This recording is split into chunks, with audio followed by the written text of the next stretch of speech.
بغداد کې یو پهلوان اوسېده، هغې ته جنید وایي. مخکې به د بادشاهانو پهلوانان ساتلي.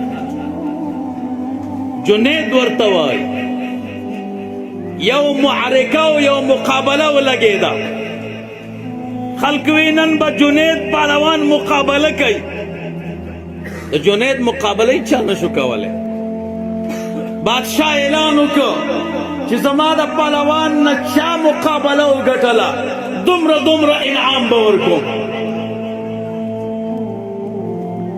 جنید میدان ته راووته او خپل داورون یې ووهه چې من المبارز، څوک دی ما سره مقابله کوونکی؟ دی کې یو سپین ږیری کمزوری هغه میدان ته راووته. خلکو ورته وی لاړ شه، د جنید مقابله خو لوی لوی پهلوانان نشي کولی. بادشاه ورته وی او سپین ږیریه ځان پې مه مړ کوه. جنید ورته وی او بابا دا ستا کار نه دی. ورته وی جنیده په ځوانۍ غاوره نه شي.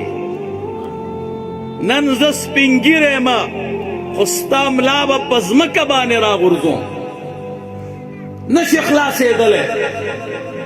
ته زما دې بدن ته مه ګوره، کله چې لاسونه ستا د ملا نه چاپېره کم بیا به ته زما د طاقت نه خبر شي.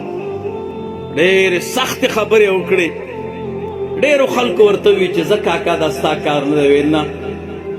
جنید ورته وی راځه نو.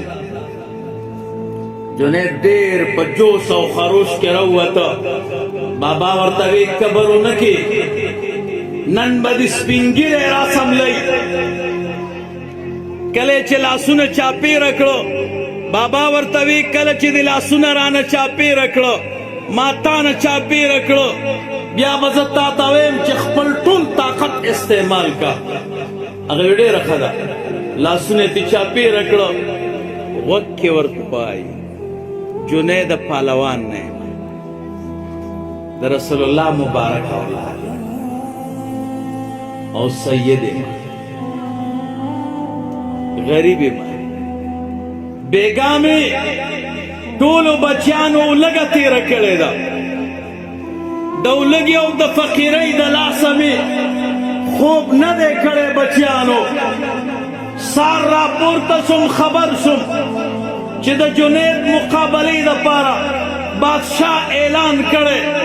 جنیده د رسول الله مبارک خاطر وکړه، ځان راته راسملوه چې بادشاه انعام ما ته راکړي او بچیو ته ورباندې وړوېسه. دا خبرې خو د ده په منځ کې دي.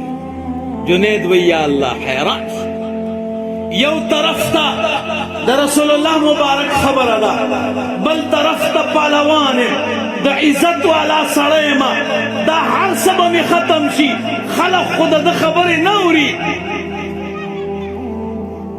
خو وی راشه نن د الله د پیغمبر صلی الله علیه وسلم د خاطره ځان ورته راسملوه. هغه لږ زور وکړه. جنید یې راسملو، په ځمکه باندې ورته ملا ولګوله. وی جنیده بس دی. ورته وی بس دی. بادشاه انعام سپین ږیري ته ورکړه. خلکو ورته ډېره مبارکي ورکړه او بادشاه جنید د دربار نه وشړه. دا خو زه وشرمولم، یو سپین ږیري سړي راسملولی. جنید په ژړا شو، د دربار نه ووته. کله چې شپه شوه ژاړي خدای عزت هم لاړه، مال هم لاړه. اوس که زه ډېرې مقابلې وکړم کار نه کېږي. کله چې ویده شو خوب کې ورته رسول الله مبارک ورته وی جنیده ولې خفه یې؟ د الله پیغمبره ستا د بچي د خاطره مې مال عزت هر څه ختم کړ. ورته وی جنیده تا زما بچي ته غاړه ورکړې ده، نن به زه غاړه درکړم. نن به زه غاړه درکوم. رسول الله مبارک سینې پورې ونیوه، خو چې جدا کوي د اولیاو سردار उस जुनेद बगदादी रहमहुल्लाह यादेगी सैयद الطائفه ورتوای دا اولیاء سردار ورتوای دا کمال کم ذکیو دا په نسبت کې کمال